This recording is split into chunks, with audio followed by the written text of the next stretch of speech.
टीमू वाले थे वो घर पे बैठ गए। बिल्कुल वो खत्म ही हो गया एक तरह से बिजनेस।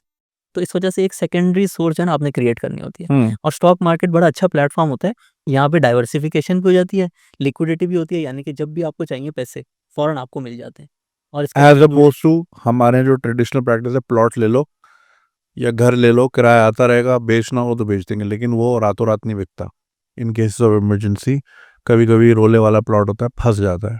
अब पिछले 2 साल में लोगों ने खुद ही एक्सपीरियंस किया है, मतलब अच्छे अच्छे प्लॉट जो हैं वो ऐसी ऐसी उसकी कीमतें लगती हैं कि बंदा कहता है मैं इसको बेचूं या ना बेचूं, कंफ्यूज ही रहता है। और दूसरी चीज़ें उस टाइम में जो है वो बढ़ती जा रही हैं, वो इतना से स्टक हो गया। अच्छा, मैंने अपनी जो जर्नी भी थी ना, जब पहले आया यूनिवर्सिटी से, तो थोड़ा सा बिजनेस फैमिली का बैकग्राउंड भी था। तो सारा ना पहले 2-3 साल में देखा कि भाई पाकिस्तान में ये 4-4 5-5 ऑप्शन है, इसमें से सबसे ज़्यादा प्रॉफिट जो है ना किस जगह पे आता है। अब उसमें लोग गोल्ड भी खरीद सकते हैं, अपना बिजनेस होता है उसमें भी लोग देखते हैं इस बिजनेस में मैं इन्वेस्ट करता हूँ मुझे कितना रिटर्न मिलता है। फिर लोग सोचते हैं चलो मैं बैंक या नेशनल सेविंग्स में पैसे रख लेता हूँ। इसी तरीके से एक और ऑप्शन होता है रियल एस्टेट, इसको हम थोड़ा डिटेल में भी आपको बताएँगे।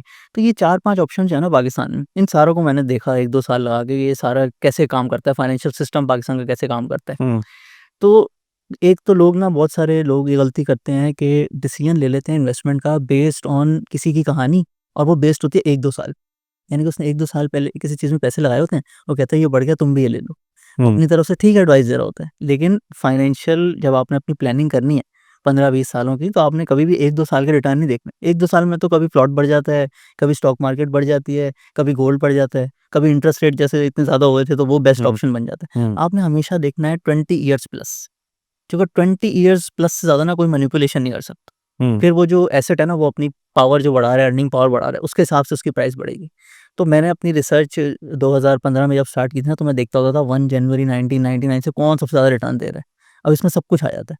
तो आज अगर आप 10 साल और गुज़र गए हैं उस चीज़ को, आपने अगर 1 लाख गोल्ड में लगाए होते ना, गोल्ड आज 55 लाख का हो गया। अभी पिछले सालों में इतना महँगा हुआ है, फिर भी ये 1 लाख से 55 लाख हुआ है। इसी तरीके से आपने नेशनल सेविंग के सर्टिफिकेट लिए होते, जो बहुत ज़्यादा लोग इसमें इन्वेस्ट करते हैं, कहते हैं ये सेफ़ है, हुकूमत की बैकिंग भी है, सब कुछ है। तो ये सिर्फ़ 12-13 लाख बनते, और महँगाई भी इतनी हुई है। इसी तरीके से अगर आपने जो है डॉलर खरीद लिए होते, ये डॉलर भी खरीदना बड़ा जो है उसको अच्छा समझाता है कि डॉलर ने तो बढ़ना ही है। तो उसने तो सिर्फ़ 1 लाख को 5.5 लाख किया है। पहले ₹50 का होता था, अब 285 का है। इसी तरीके से प्लॉट्स भी हैं। प्लॉट्स में आप अपनी मर्ज़ी की अच्छी से अच्छी एग्ज़ाम्पल भी दे देंगे ना, ज़्यादातर लोग बैठते हैं डिनर टेबल पे या 2-3 फैमिलीज़ गैदर हुई होती हैं, वो जो सबसे अच्छी मिसाल आती है, कहते हैं मैंने 20 साल पहले एक प्लॉट लिया था, 1 लाख का या 5 लाख का, वो ना 10 गुना हो गया। अब इसकी आप ज़रा थोड़ी-सी कैलकुलेशन करेंगे ना, ये कुछ भी नहीं बनता। 20 साल में अगर कोई चीज़ 10 टाइम्स हो रही है ना, तो उसका रिटर्न बनता है कोई तकरीबन 13-14% पर ईयर। तो ये तो कुछ भी नहीं होता। इसी तरीके से जो स्टॉक मार्केट का इंडेक्स है, अब इंडेक्स एक ऐसी चीज़ होती है कि हर कोई कर सकता है। इसमें आपको कोई एक्सपर्ट होने की भी ज़रूरत नहीं थी। आपको जो है जैसे रियल एस्टेट में तो आपको देखना पड़ता है प्लॉट ठीक है कि नहीं। ये है कि इसमें आप आँखें बंद करके भी पैसे लगा सकते हैं। इसमें हर कंपनी की थोड़ी-थोड़ी परसेंटेज होती है। आप डिफरेंट-डिफरेंट कंपनीज़ के जो शेयर्स ले लेते हैं। तो जो इंडेक्स है वही 1000 से लेके अब 1.5 लाख पे पहुँची। यानी कि 1 लाख अगर इसमें एवरेज कंपनी में लगाए होते, तो ये 1.5 करोड़ हो जाता। तो ये जो अर्निंग पावर ऑफ बिज़नेसेस है ना, ये बहुत ज़्यादा है। पूरी दुनिया में ऐसी है। क्रेडिट स्विस ने एक रिसर्च की 100 साल की।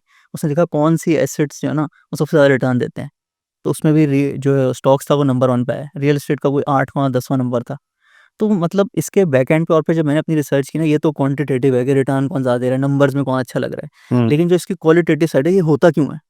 क्योंकि हमने ये भी सोचते हैं ना कि अगले आगे भी ऐसे कंटिन्यू रहेगा कि नहीं। तो इसकी जो क्वालिटेटिव साइड है वो ये है कि बिज़नेसेस के पीछे जो है, आप जब स्टॉक मार्केट में इन्वेस्ट करते हैं, आप बन जाते हैं उन बिज़नेसेस के इक्वल पार्टनर। अब उनके जो ओनर्स हैं, वो भी शेयर नहीं बेचते 20-25 साल तक, अपना बिज़नेस बढ़ाते रहते हैं, बढ़ाते रहते हैं। जो डिविडेंड उनको मिलता है, वही आपको मिलता है। तो अगर आप ये ट्रेडिंग नहीं करेंगे और इनके साथ लॉन्ग टर्म पार्टनर बन जाएँगे, तो आप भी ये रिटर्न कमा सकते हैं। एक मुझे याद है 2020 का टाइम था, कोविड आ गया था। फ़रवरी-मार्च में आया ना, तो जिनसे मैंने सबसे ज़्यादा सीखा ना वॉरेन बफे से, उनकी एनुअल मीटिंग होती है अप्रैल और मई में। 2020 में बर्कशायर हैथवे। बर्कशायर हैथवे की 1994 से वैसे तो अवेलेबल हैं यूट्यूब पे, मैंने सारी देखी हैं।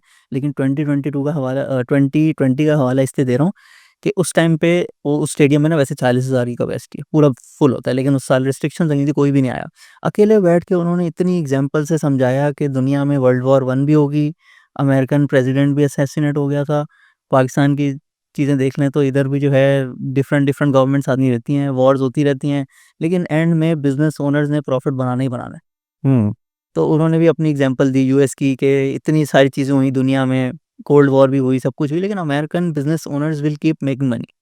Same cheese with Pakistan. अब ये जब शुरू के थोड़े साल थे ना, 2015 से लेके 2019-20 तक, तो मैं सिर्फ देखता होता कि पाकिस्तान के अंदर ऑप्शन कौन-कौन से हैं। तो ये जो 4-5 ऑप्शन थे, उसमें स्टॉक सबसे ऊपर जा रहे थे। लेकिन फिर अभी पिछले 2-3 सालों में, स्पेशली जब ये 2022 और 23 हुआ कि पाकिस्तान डिफ़ॉल्ट भी कर सकता है, तो मैंने कहा इसको इंटरनेशनल लेवल पे भी चेक करते हैं।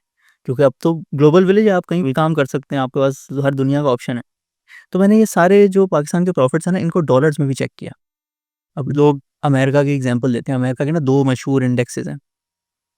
एक है एस&पी 500 और एक है नैस्डैक।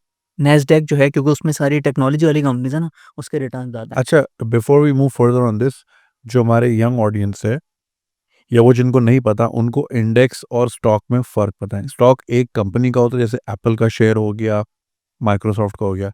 इंडेक्स में हुँ। मल्टीपल्स होती हैं, तो ये ज़रा समझाते थोड़ा और। अब जैसे पाकिस्तान के 2 इंडेक्स मशहूर हैं। एक है केएससी 100, तो उसके अंदर पाकिस्तान की जो भी टॉप 100 कंपनीज़ है ना, सबको थोड़ी-थोड़ी परसेंटेज मिली हुई है। जो बड़ी कंपनी है उसको थोड़ा ज़्यादा मिली हुई है, और जो थोड़ी छोटी कंपनी है उसको कम परसेंटेज मिली हुई है। इसी तरीके से अच्छा, और top 100 in terms of what? Value, with terms of value, value. सही है। इसी तरीके से केएमआई 30 है, उसमें सिर्फ शरिया कंप्लायंट कंपनीज़ जो है ना, उनकी टॉप टॉप 30। तो उसमें जो आजकल मेरे ख़्याल से नंबर 1 आती है, मीज़ान वो है, बैंक। नहीं मेरे ख़्याल से वो 2 पे है। ओके। एंग्रो होल्डिंग्स मेरे ख़्याल से 1 पे है, उसको तकरीबन 10% वेटेज मिली हुई है। इसी तरीके से फिर 2 पे मीज़ान बैंक है, उसको 9। अच्छा, और ये वेटेज जो है, चले ठीक है, ये तो उनकी परफॉर्मेंस पे मिल गई। हुँ। एक इन्वेस्टर को उस वेटेज की किस तरह फ़ायदा होता है? देखिए, इसमें ना अब आप इसको डुप्लीकेट कर सकते हैं। लेट्स से आपने 30 बड़े शरिया कंप्लायंट बिज़नेसेस के साथ पार्टनर बनना है। आपको कोई रिसर्च करने की ज़रूरत नहीं है। आप सीधा-सीधा जाएँ, आपके पास लेट्स से 1 लाख रुपए है, आप 10,000 नंबर 1 कंपनी में जिसमें 10% है उसमें लगा दें, 9,000 दूसरी में लगा दें। इसी जैसे जो टॉप 15 होंगी ना, आपका 90% पोर्टफोलियो बन जाएगा।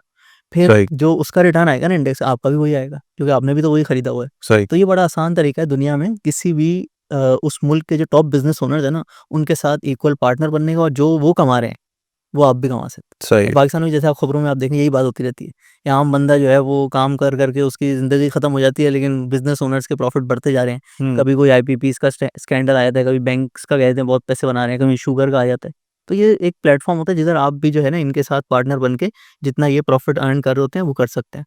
अब फिर जब ये डिफ़ॉल्ट वाला टाइम था ना 2022 और 23 का, तो बहुत दफ़ा माइंड में आता था कि जो है आगे कुछ भी हो सकता है। तो इतना ज़्यादा पाकिस्तान में इन्वेस्ट करना चाहिए या लोगों को बताना चाहिए, करें कि नहीं? तो मैंने डॉलर्स टर्म्स में जिनके रिटर्न्स थे ना वो चेक किया। अमेरिका का जो अच्छा वाला इंडेक्स है, एस&पी 500 के रिटर्न्स कम हैं, क्योंकि उसमें पुरानी कंपनीज़ थी, ऑयल एंड गैस वाली थोड़ी ज़्यादा थी। लेकिन जो नैस्डैक है, वो 1999 में ही शुरू हुआ था। उसी टाइम पे टेक्नोलॉजी की कंपनीज़ आई थी, इंडेक्स बना था। ये इसने ना 10 टाइम्स प्रॉफ़िट दिया है इस टाइम में, डॉलर टर्म्स में।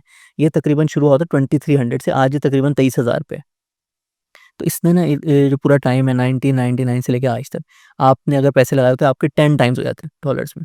इसी तरीके से इंडिया की बहुत लोग बात करते हैं। इंडिया में इतने बिलियनेयर्स बन रहे हैं, वहाँ की इकोनॉमी जो है वो 7-8% से ग्रो कर रही है। बिलियनेयर्स भी बने हैं, मोर देन 100 स्टार्टअप्स भी आते हैं, यूनिकॉर्न्स बन जाते हैं। तो उनका जो मशहूर इंडेक्स है, अगेन उसमें जो टॉप कंपनी आती है निफ्टी 50, वो होता था 800 पे 1999 में। आज वो तकरीबन 25,000 पे है, यानी कि वो 30 टाइम्स हो गया। और इस टाइम में इंडियन करेंसी जो है ना हाफ हुई है। पहले 42 की होती थी, अब 84-85 की। तो आपने डॉलर टर्म्स में 15 टाइम्स प्रॉफिट कमा लिया। अब पाकिस्तान जो है वो 150x उन्होंने किया है रुपीज़ में। 1000 पे इंडेक्स होता था केएससी 100, आज तकरीबन 150,000 पे। लेकिन इधर डिवैल्यूएशन भी हुई है। डिवैल्यूएशन तकरीबन 5.5 टाइम्स की है। तो आप 150 को 5.5 से डिवाइड कर दें, सही है। तो ये तकरीबन 27x बनता है।